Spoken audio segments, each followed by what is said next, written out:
2015 may have produced the landmark nuclear deal, but 2021 may be the year that sees it resurrected. April in Vienna has been the scene of talks between current parties to the deal and America. That's to say, the P4+1 parties are trying to help the US back into the nuclear deal, or JCPOA, so that Iran will fully recommit and the deal is reset to how it started out 6 years ago. Oh, but in the midst of talks, Iran's main nuclear power plant came under a terror attack, presumably to weaken Iran's hand at the negotiating table, its leverage. Will the saboteurs be given the satisfaction, or will the world's most prominent nations keep sharp and conclude the Vienna talks with results before any more spanners can be put into the works, and while Iran's present government is still presiding nuclear deal talks? I'm Leila Faramarzi, and you're watching Iran Today.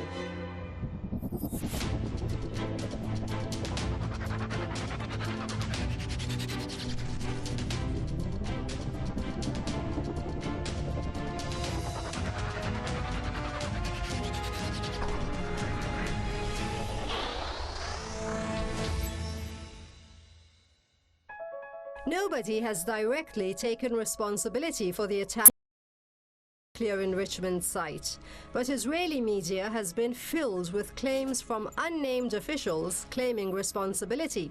And Israel, under Benjamin Netanyahu, has vowed not to see the deal revived. There is no room for doubt the saboteur was Israel. Wouldn't be the first time. How did it bust Iran's IR-1 centrifuges at the underground Natanz site? And would it dare go ahead without US backing? Mr. Marandi is Professor of International Studies, frequenting major international news channels. He says, without a doubt, the attack was carried out with American knowledge and American support. It's impossible that the Israeli regime would carry out such an sensitive time without prior American knowledge. And the American Secretary of Defense was on his way to Tel Aviv when it was carried out. So no serious person would accept that the Israeli regime just carried out this attack on its own. That is correct in all its madness and contradiction. American aid to the Israeli sabotage is in direct conflict with the nature of the talks.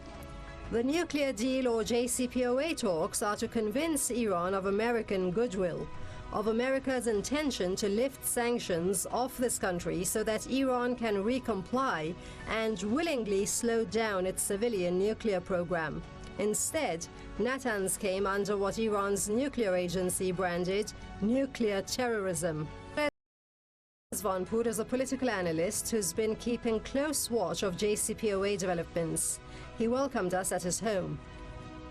Iran appears okay with not achieving what's intended from the Vienna talks. But would you say it's possible that all parties equally enter the JCPOA, re-enter?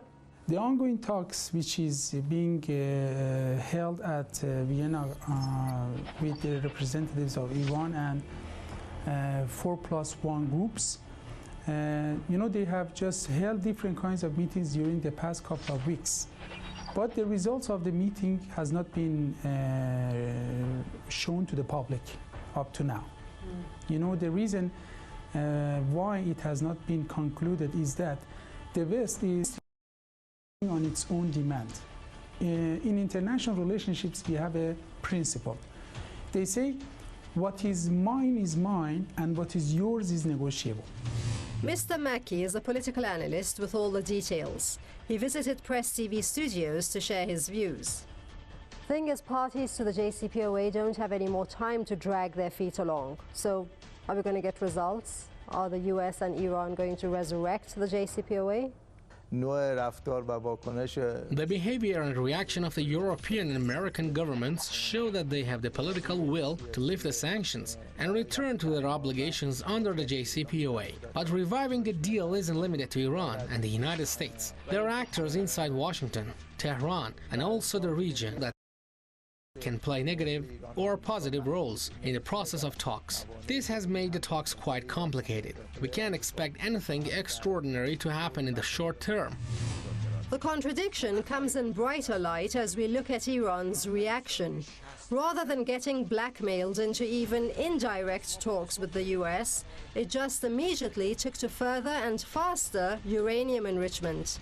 It is no longer settling for 20% enrichment, but is set to enrich uranium up to 60% purity, and it will be replacing the old damaged centrifuges with more advanced IR-6 models. That will significantly increase its enrichment capacity. Well, the US just hasn't come to know Iran more. What's troubling is that the Europeans haven't condemned Israel's actions. Why would you say Iran's European partners in the JCPOA didn't condemn Israel's act of sabotage? Anywhere in the world, they are controlling different kinds of politicians in the US, in Europe. So they didn't condemn Israeli act, and this action overshadowed, the process of negotiations between Iranian representative and 4+1 group. In my opinion, the Western governments must condemn Israel because they committed, as I stated before, they committed a nuclear terrorism in our nuclear facilities. German Foreign Minister Heiko Maas expressed concern could affect the talks by saying, "All of what we're hearing from Tehran is not a positive contribution to this." All of what we're hearing from Tehran. Thing is, they might hear something more positive if they heed Iran's natural expectation to have the act of terror on Natanz condemned. The German minister's comments came as U.S. Defense Secretary Austin and U.S. Secretary of State Antony Blinken prepared to meet their counterparts in Brussels for talks with European and NATO allies, likely to touch on Iran. Well, we have to keep in mind that Western intelligence agencies, NATO intelligence agencies, and the Israelis, they're all working together. It's not as if it's one against one or two against. Western embassies are sometimes involved. Even people working in the media are sometimes involved. People working in the International Atomic Energy Agency have been involved. Iranian Foreign Minister Mohammad Javad Zarif sent a letter to the UN Security Council asking it to hold Israel accountable. He tweeted, "Deliberate targeting of a safeguarded nuclear facility with high risk of indiscriminate release of radioactive material is nuclear terrorism and a war crime." Iran also delivered a letter to the International Atomic Energy Agency, the IAEA, urging it to condemn the attack. The IAEA is the United Nations nuclear watchdog that monitors Iran's nuclear program. Iran just asked the Western sides to condemn this kind of, Israeli action in its own nuclear facilities, but never Western authorities didn't answer and they didn't just stated any response. So it was their fault, in my opinion. Even at the negotiating table, they didn't issue a statement condemning Israeli action regarding this sabotage act in Natanz nuclear facilities. And the Western countries, 4+1 group, should issue a statement, condemn Israeli actions, because it is our own right under Nuclear Non-Proliferation Treaty. The purpose of the JCPOA Joint Comprehensive Plan of Action, or Iran nuclear deal, was to limit Iran's nuclear program by lifting nuclear-related economic UN sanctions off this country. But the US under Donald Trump unilaterally pulled out of the deal in 2018 and reimposed and reinforced UN sanctions as US sanctions. Europeans failed to help Iran in spite of this country's compliance with the deal. So, Iran started reversibly stepping out of its commitments and awaiting respite. Even this it did in line with the UN Security Council Resolution 2231 and the JCPOA Articles 26 and 36. Time to give other outlets a chance to get a word in. So let's take leave of our narrative for a bit for a quick media review. And here's the words they put it in. Looking at TRT World, the intentions behind the Natanz terror attack could have backfired to benefit Iran's diplomatic efforts at Vienna. Nuclear terrorism in Natanz threatens diplomacy in Vienna. Given Tel Aviv's record of lobbying the US to take military action against Iran, it is hardly surprising that the Israelis would be keen to remind all in the region and beyond that there are options outside of diplomacy for addressing Iran's nuclear activity. The Israeli Prime Minister wants the world to know that his country will not sit by idly as talks in Vienna progress, with almost all actors in the international community hoping for a successful revival of the JCPOA. The nuclear facility in Natanz, however, Israel might be undermining its anti-diplomacy agenda. This attack could increase the resolve of diplomats in Europe who are attempting to save the nuclear accord before Iran's upcoming presidential election.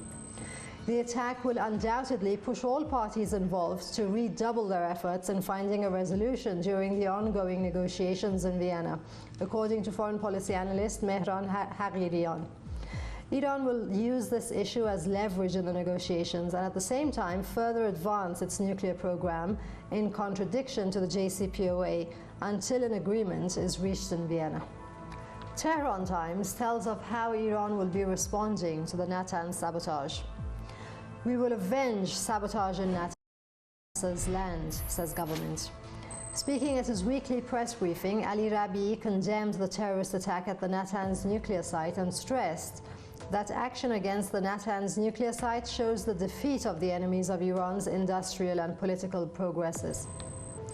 Noting that Iran reserves the right to take action against the perpetrators of the attack, he said Iran, while condemning this move, urges the international community to respond to this nuclear terrorism. To thwart this goal, the Iranian government will continue to seriously pursue the development of nuclear technology and work to lift sanctions. Rabi, the government spokesman, said this sabotage action is intended to prevent the country's development on the one hand and successful negotiations to lift the cruel sanctions on. The government spokesman stressed that Iran will retaliate at the appropriate time and with proportionate intensity, but we will not allow the enemies to achieve their political goals. One question remained unanswered. How was the terror attack conducted? Israel would have us believe it was a cyber attack. Here's what Reuters says. Iran identifies suspect behind blast at Natanz nuclear site. Iran on Saturday, April the 17th, named a man it once arrested in connection with a recent explosion and power outage at its main Natanz nuclear plant, as talks got underway in Vienna to try to save Tehran's 2015 nuclear deal with world powers. Reza Karimi, the perpetrator, has been identified by Iran's intelligence ministry, state TV said. It said the suspect had fled Iran before April the 11th blast that the Islamic Republic has blamed on arch-foe Israel. The television showed what it said was a photograph of the suspected perpetrator on a red card that had Interpol Wanted written on it. The card listed his age as 43. Necessary steps are underway for his arrest and return to the country through legal channels, the report added. And that would be it for the news segment. Back to our narration.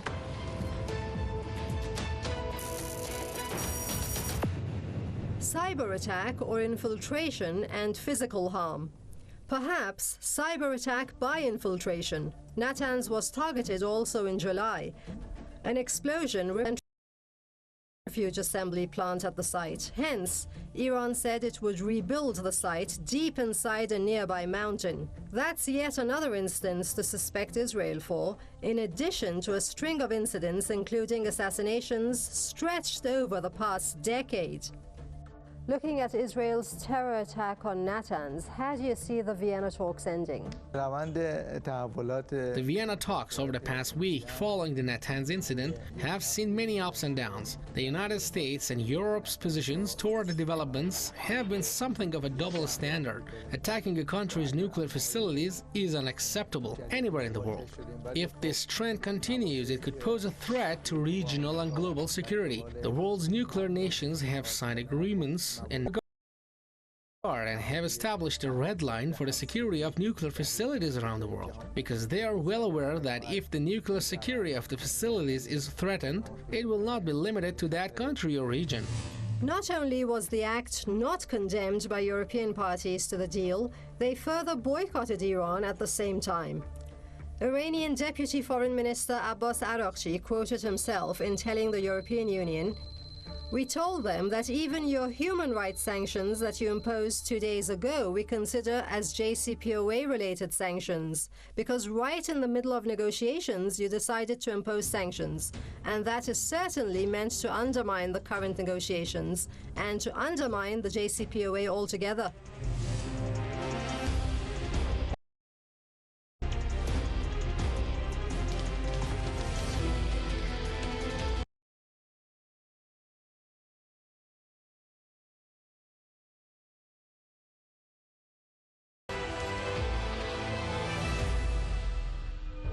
Time for a short break. We'll be back in no time. A look at Iran's petrochemical industry on Press TV's Bazaar program. Join us this week on our visit to a company that specializes in producing a particular type of plastic called polyvinyl chloride. Don't miss Bazaar at this time on Press TV.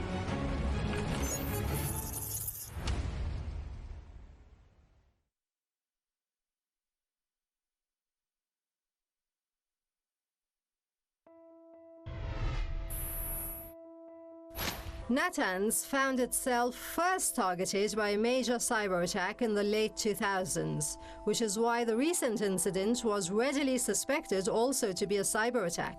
The first incident was by a virus. The virus, called Stuxnet, attacked control units for centrifuges at Natanz, causing the sensitive devices to spin out of control and destroy themselves. Experts widely believe the attack was carried out by America and Israel, as does Iran. Natanz is ground zero for cyber war. It's the place where the world's first real cyber attack took place a decade ago, the joint US-Israel operation. Israeli authorities are afraid of Iran because in peaceful manner. That's why they are committing different kinds of sabotage acts. Again, I'm repeating, during these times of negotiations, they are not willing Iran to become a party of 4+1 group. That's why they are trying to prevent Iran from getting a compromise, from reaching a compromise with its own parties. The thing with the recent, that Sunday the 11th April attack on Natanz, is that it's not just Reuters anymore, but more and more reports pointing towards an explosion at the power supply rather than simply a cyber attack. Going by precedents, however, whatever the reason, it will only be a temporary setback for Iran's nuclear program. Still, even a simple blackout is not a nuclear site. Centrifuges are slender machines linked up in cascades which enrich uranium gas by spinning it at incredibly high speeds using rotors. The stress on the advanced materials involved is intense, and the process is technically immensely challenging. A small problem can send a centrifuge spinning out of control, with parts smashing into each other and damaging a whole cascade. I asked our experts how they predicted the outcome of the Vienna talks. It's not unlikely that the US would take a serious stance about lifting sanctions, considering the rise of tensions in the US-Russia relations on the one hand, and the tensions between Washington and Beijing on the other, and the US effort to counter China. So it has become more likely for them to seek an agreement with Iran.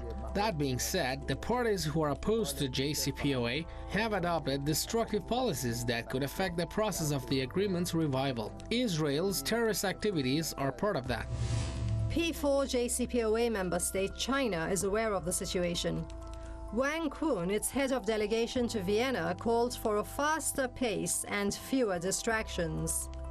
Western parties can't not have been secretly pleased to see Iran's hand weakened, to see this country stripped of its leverage, its nuclear advancement, that is.